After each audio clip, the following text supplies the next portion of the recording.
Bojoku lagi Aku antri babuk, loh dari Mbak. tadi mau telepon. Oh iya, gimana bagaimana? Mbak, gini Mbak, ada apa unek-unek mewakili teman-teman yang nggak mau ngomong, nggak mau Oke. mesti dari kalau kesahnya cuma di sesama teman. Gini loh Mbak, kan mulai awal 2003 ini kalau proses ke Hongkong itu ID Rekom itu kan syaratnya kan harus ada BPJS kesehatan loh. Terus?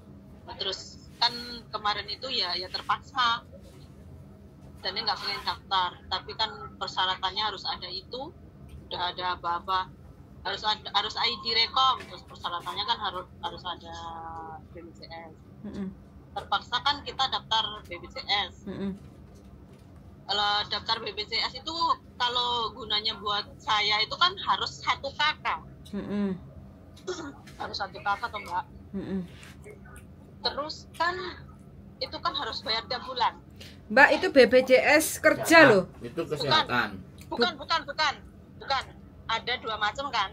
Untuk ID Rekom itu BPJS kesehatan loh Mbak. Kalau yang BPJS ketenaga kerjaan itu oke. Itu oke. Yang merasa membebani itu sebenarnya BPJS kesehatan. Soalnya kan tiap bulan harus bayar. Saya kan satu keluarga itu ada 4 orang. Kalau saya ya di keluarga saya ya ada 4 orang.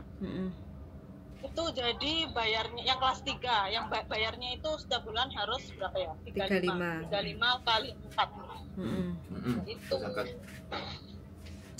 Terus gini kan ya amit-amit jangan bayi aja sampai ada yang masuk rumah sakit ya Mbak ya.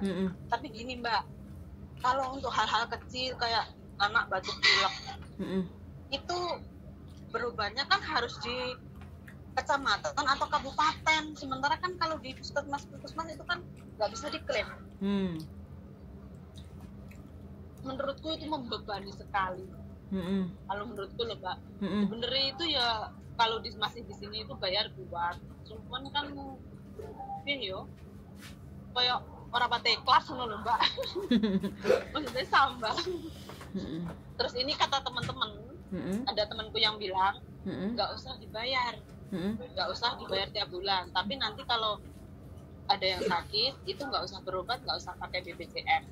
Jadi kan nggak ada denda, kita itu kan maksudnya gimana ya, nggak nanggung bulanan ya begitu. Tapi kan kalau dibayar terus, kalau nggak dibayar itu kayak numpuk Mbak. Kayak kemarin itu tiba-tiba ada SMS, ada WhatsApp, tagihan Anda segini itu yang mau saya gimana caranya ini harus tetap tak bayar apa nggak tak bayar Mbak. Sampean dari Indonesia ya proses ke Hongkong? Iya dari Indonesia. Oke. Fleksibel itu masalah bayar nggak bayar itu tergantung di panjenengan, tidak ada baik tidaknya yang tahu kan sampean itu karena kan BPJS kesehatan keluarga kayak gitu kan. Sebenarnya kalau kita kerja ke Hongkong itu bukan BPJS kesehatan, tapi BPJS kerja, ketenaga kerjaan, dan itu hanya personal, bukan keluarga Mbak Mungkin salah penompo, salah terima, salah nompone kayak gitu. Maaf, bukan Mbak, tapi ID Rekom sekarang itu diharuskan BPJS kesehatan loh Mbak. Oke. Karena sekarang gini Mbak, sampai tahun berapa toh prosesnya? Kapan prosesnya? Kemarin awal 2023. Awal tahun 2023. Oh, oke. Ya, memang sekarang ini kan proses dan prosedur itu kan up to date, selalu berubah-ubah kan pemerintah Indonesia. Jadi ketentuan dan kebijakan itu kan selalu berubah-ubah. Tapi terakhir-terakhir ini bagi teman-teman yang tidak memiliki BPJS kesehatan itu tetap lancar aja proses. Cuma waktu terbang ke Hongkong itu PT itu wajib untuk memberikan BPJS ketenaga kerjaan gitu. Jadi setiap siapapun yang terbang ke Hongkong itu PT pasti memberikan kartu atau elektrik yang di print itu kartu BPJS-nya kayak gitu, sama sudah lulus istilahnya sudah lulus PAP lah kayak gitu, sudah melalui tahap terakhir PAP kayak gitu, diketahui oleh BP2MI kayak gitu Mbak. Kalau iya benar, kalau BPJS kesehatan aku setuju Mbak. Maksudnya BPJS ketenagakerjaan aku setuju, cuma BPJS kesehatan ini ID Rekom ini mengharuskan loh Mbak, itu di PT ku ya. Di PT yang lain juga kayaknya iya, itu mengharuskan, wajib kok. Gini loh Mbak ya, sampean ngomong, sampean oke, sampean bilang wajib dan tidak karena setiap PT itu kan prosedurnya beda-beda tuh.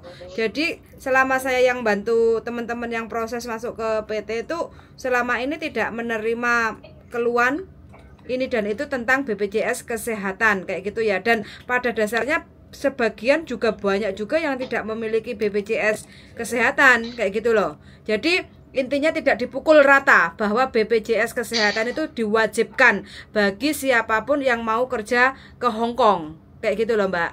Jadi kalau sampean kan, karena sampean kan prosesnya sama PT, saya nggak tahu, sebutlah PT A kayak gitu ya, ya harusnya sampean bilangnya ke PTA kayak gitu kan. Kalau saya selalu mendengarkan teman-teman di mana sih keluarnya kayak gitu kan. Kalau memang kurang ini kurang itu, harus begini harus begitu, saya bisa menjelaskan kepada teman-teman yang ingin memproses sama saya kayak gitu loh.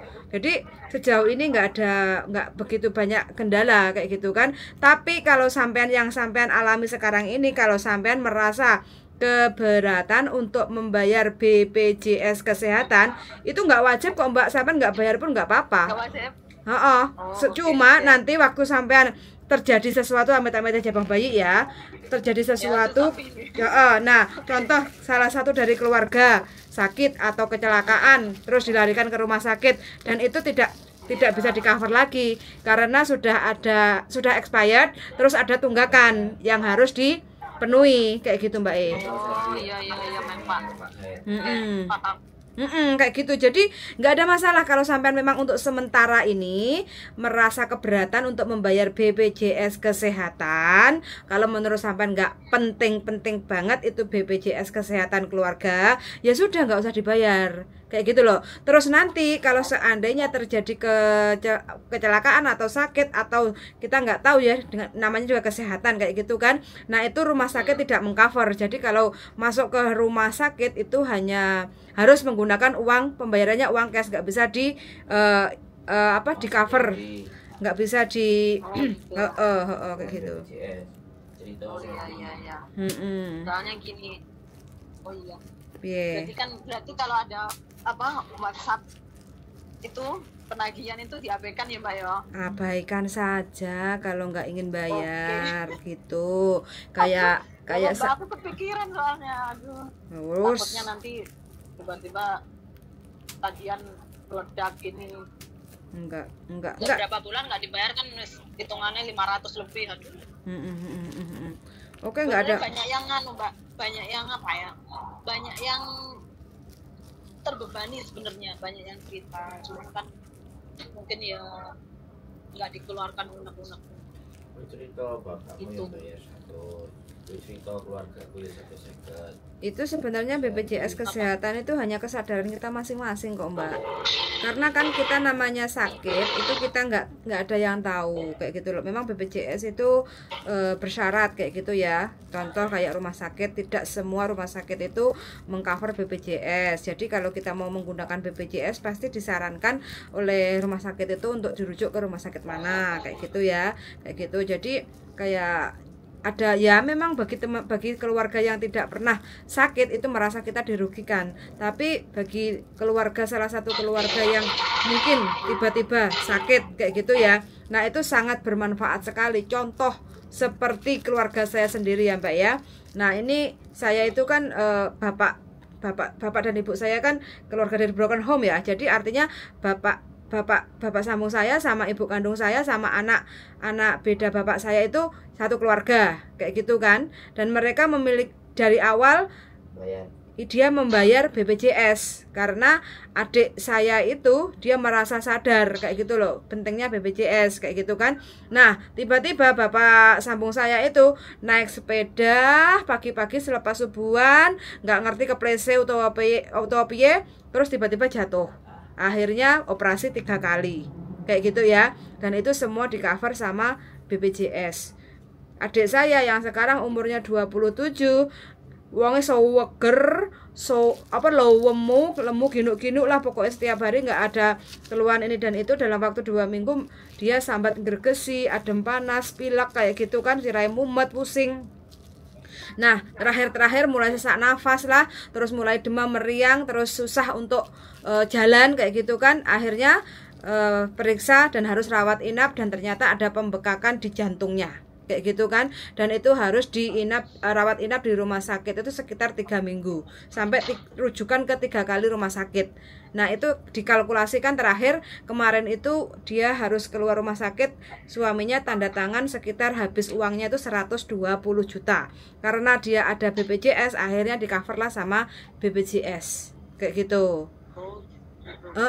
Karena BPJS ini kesehatan, kita nggak tahu namanya sakit itu datangnya ke siapa saja, kecelakaan itu datangnya kapan kita nggak tahu, tapi semua itu tergantung di pribadi kita masing-masing. Jadi tidak diharuskan atau tidak diwajibkan. Kalau merasa pengen bayar ya sudah bayar kalau memang penting. Kalau merasa jenengan nggak penting, nggak usah takut, walaupun ditagih nggak usah dibayar juga nggak apa-apa kayak gitu loh, karena ini adalah asuransi kesehatan jiwa kayak gitu kan gitu. Simple, sederhana sekali, nggak usah digawe pusing. Terima kasih Mbak Yuli. Iya.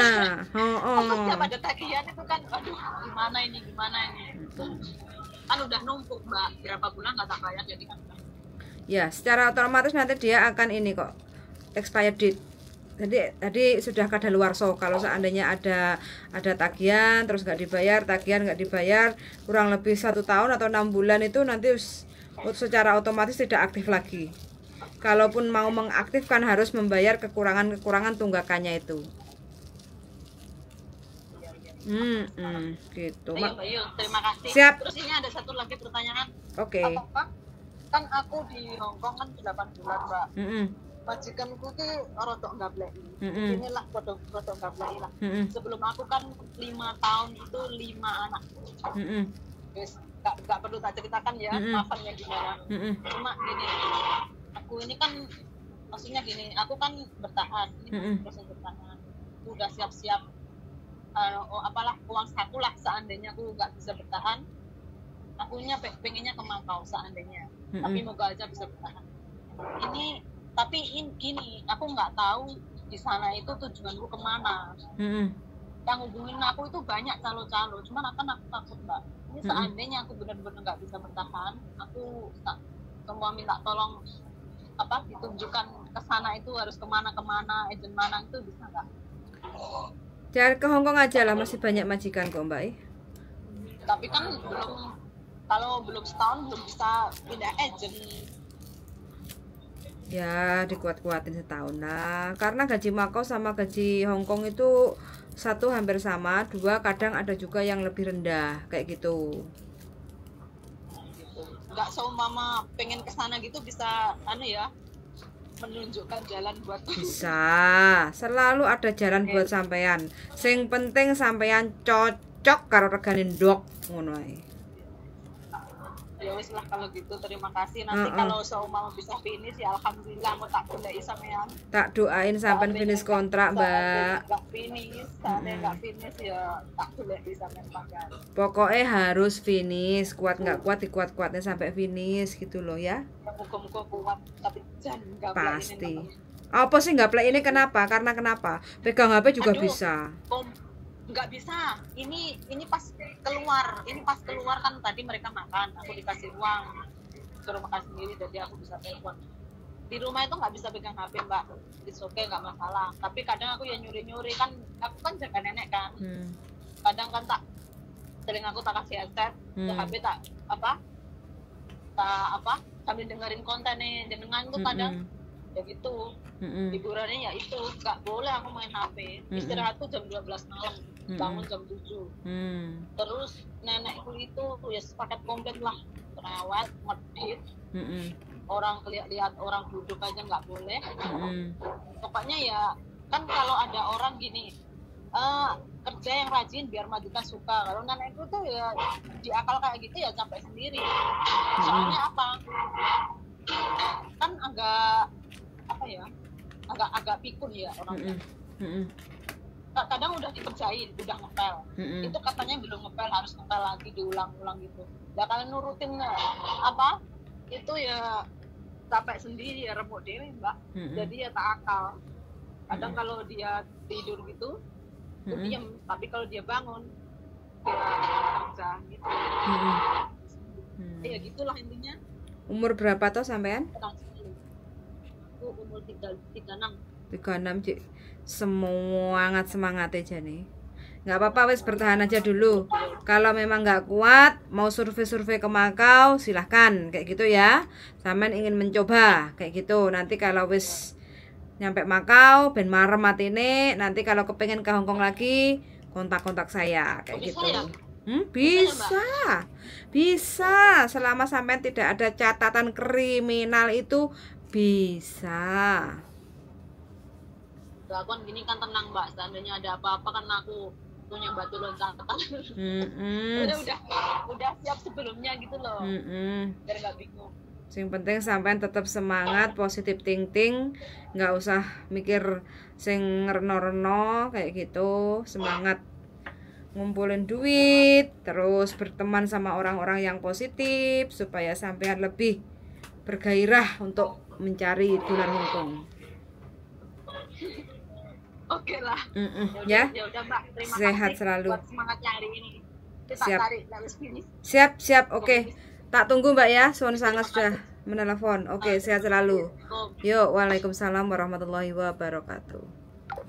Oke teman-teman, yang dibahas tentang BPJS Kesehatan ya. BPJS Kesehatan itu beda dengan BPJS Ketenagakerjaan. Jadi BPJS Ketenagakerjaan itu adalah BPJS yang bisa mengcover keselamatan kerja kita. Jadi manfaatnya apa bagi teman-teman? Karena kan dari Indonesia melalui PJTKI otomatis terdaftar ketenagakerjaan. Nah, kita diberangkatkan ke negara tujuan, contoh Hongkong. Dalam waktu 2 tahun itu kalau seandainya kita terjadi intermittent, kita dipulangkan lagi ke Indonesia, kita bisa mengklaim ya. Cara mengklaimnya itu apa? Dengan surat pemutusan kontrak kerja atau surat interminate. Yang kedua adalah tiket pulang ke Indonesia sama boarding pass-nya kayak gitu ya, ditunjukkan juga, plus resi pembayaran pembelian tiket. Kalau kita yang beli majikan ya minta aja resinya kayak gitu, yang penting oret-oretan, atau ada juga yang elektrik, resit elektrik kayak gitu kan. Nah itu, terus bawa paspor, kontrak kerja, visa kayak gitu ya. Terus kita datang ke BPJS daerah kita masing-masing, kita akan bisa mengklaim BPJS Ketenagakerjaan karena kita sudah putus kontrak, nggak finish 2 tahun kayak gitu. Itu manfaat utama. Manfaat yang kedua, amit-amit dari jabang bayi, kalau kita terjadi kecelakaan kerja kayak gitu ya, terus kita pulang ke Indonesia, itu kita juga bisa mengklaim kayak gitu. Itu BPJS Ketenagakerjaan khusus bagi yang dari Indonesia datang ke Hongkong, kontrak 2 tahun kayak gitu ya. Dan itu hanya berlaku 2 tahun. Kalau mau perpanjang ya silakan, kalau enggak buat nopo-nopo kayak gitu ya. BPJS Kesehatan adalah BPJS yang digunakan untuk mengcover kita di saat kita sakit. Contoh kita mungkin kena demam berdarah kayak gitu ya, anaknya kayak gitu masuk ke rumah sakit, nah itu bisa di cover. Jadi pembayarannya di cover sama BPJS kayak gitu. Itu manfaatnya.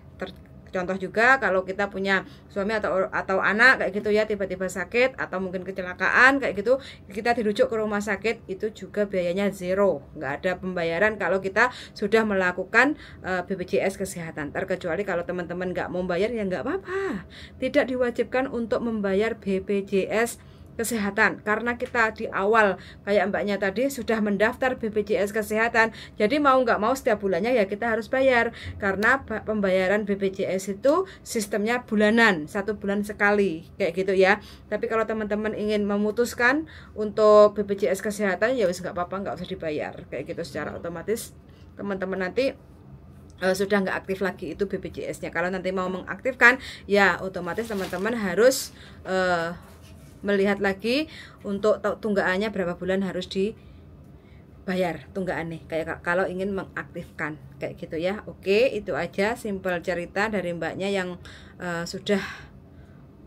urgent sekali telepon, ternyata keluh kesahnya hanya sekedar untuk BPJS Kesehatan, keberatan membayar BPJS Kesehatan. Nggak apa-apa, mudah-mudahan mbaknya dan keluarganya yang barusan telepon sehat selalu, panjang umur, wis pokoknya selalu lancar nyambut gaine, rezekine berkah barokah sampai finish kontrak kayak gitu ya. Suwun sangat sudah mendengarkan dan see you in the next video. Bye bye.